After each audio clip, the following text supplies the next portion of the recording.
And joining us this morning on the Alan Faith Show, Republican candidate for U.S. Representative from the state of Wyoming.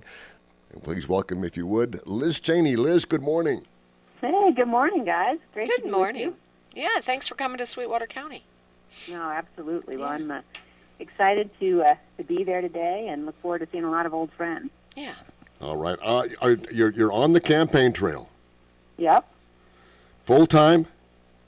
Yeah. Well, I have 5 kids, so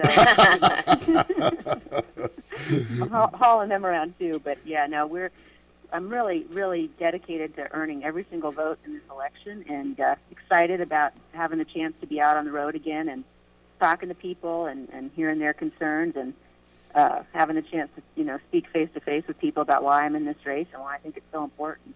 All right. And I know you're on your way to Rock Springs today. You'll be in Rock Springs tonight and having a gathering here tonight, right? We are, that's right. And if folks would like to come, I'd say if people could just shoot emails to Amy at cheneyforwyoming.com. That's Amy Womack, and she can get you all the details about our meet and greet there tonight. All right. So if they'd like to come by and say hi, just give, again, it's at what's the address? It's Amy at cheneyforwyoming.com. Amy at cheneyforwyoming.com. Very good. And all the details will be there. So what got you into the race? Well, I think if you look at, as you guys well know, you look at what's happened over the last 8 years to our state, I think Wyoming has clearly suffered more than any other under this president. And whoever is elected to be our next representative is going to have a huge amount of heavy lifting to do to make sure that we roll back all of the damaging policies that we've had to live through. We've seen whether it's the waters of the U.S. and the incredible overreach by the EPA and the BLM that are doing real damage to our ag industry, whether it's the damage that's being done to fossil fuels and to mining across the board. There's just a huge amount of encroachment on our rights and our freedoms and our constitutional rights. And, I feel strongly that we can't sit by and let that go on. We have to stand up and fight back. And we need to fight effectively in Washington to make sure that we undo this damage starting in January 2017. All right. It's an open seat, Liz. A crowded field, which was probably expected, but how does that square off with your campaign?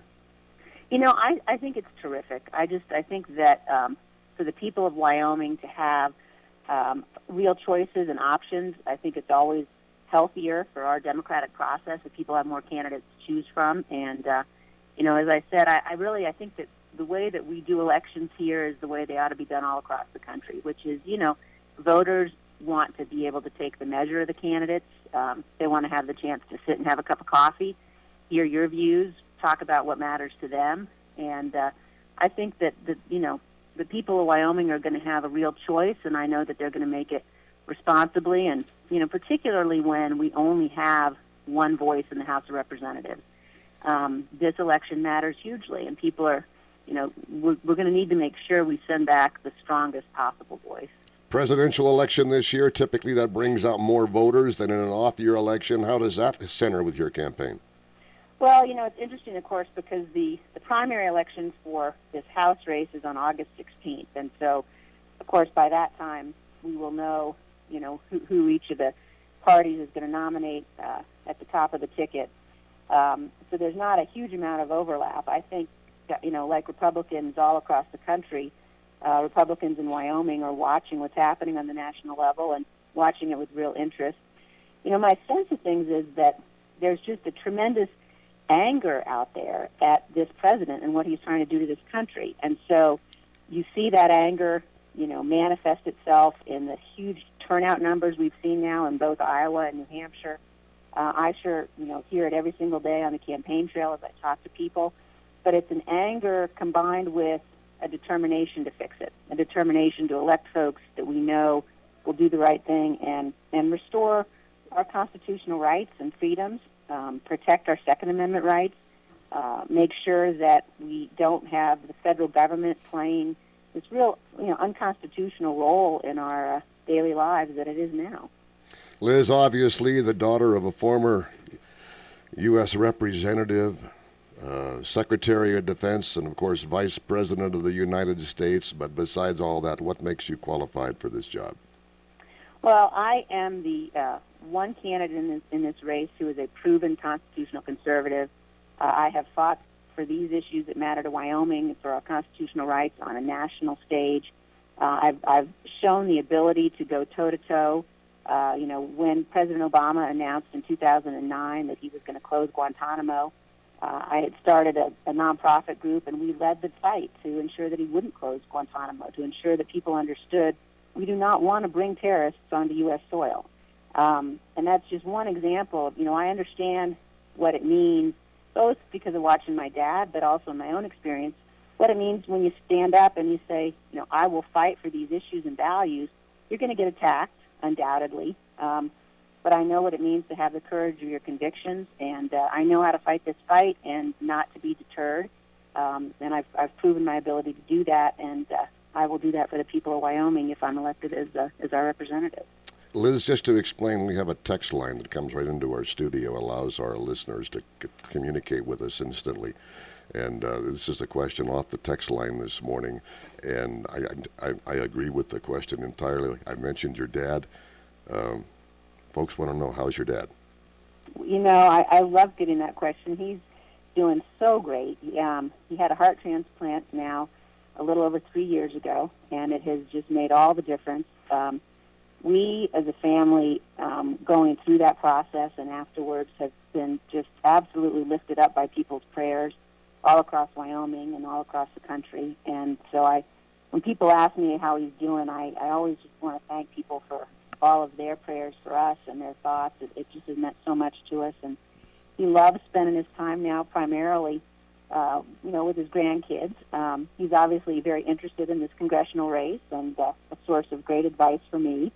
But I think his most enjoyable time is the time he spends taking our daughter Gracie, who's 15, and she's on the high school rodeo team, taking her around the state to high school rodeos. I was just going to say the only time I think I see him on a continual basis is pulling a horse trailer and riding around the state with your daughter. That's exactly right. No, he loves nothing more. So he's got the award for world's best grandpa for sure.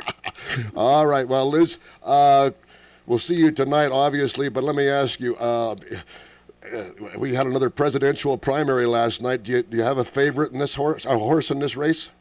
No, I haven't endorsed anybody yet. I have a book that came out at the end of the year last year that was focused on national security issues. And so, obviously, in addition to the threats to our freedom we're facing from Washington, we really are at a grave moment as a nation in terms of our security. So I'm really going to be making my final decision based on which candidate I think is best suited to make sure we do everything we can to begin to rebuild our defenses and our alliances and defend the nation against radical Islamic terrorism. And I haven't made that decision yet, but I'm watching closely. Do you have a top 3 or a top 4? No, I haven't made a decision yet, Al. But you will be the first to know as soon as I do. All right. Again, you have a meet and greet in Rock Springs tonight. We're delighted to have you in Sweetwater County on the campaign trail. And if folks would like directions to attend that, what do they do again? They should email Amy at cheneyforwyoming.com and give you all the details about where the meet and greet is and when. We can also make sure we've got the details to you guys at the station there, so folks can get them off the website as well. Oh, so you don't mind if I say it publicly? It's fine with me. No, it is public, definitely. Okay, well, Faith and I will share it since we know the details, so we'll get after that. In the meantime, we look forward to having you on our long-form talk show where we can talk about the issues and get into all the things that are going on in this campaign, and I know we'll have an opportunity to do that. We look forward to that long-term discussion. Boy, me too. Thanks so much for everything you guys both are doing, and look forward to seeing you later this evening. All right, take care. Bye-bye. Thanks.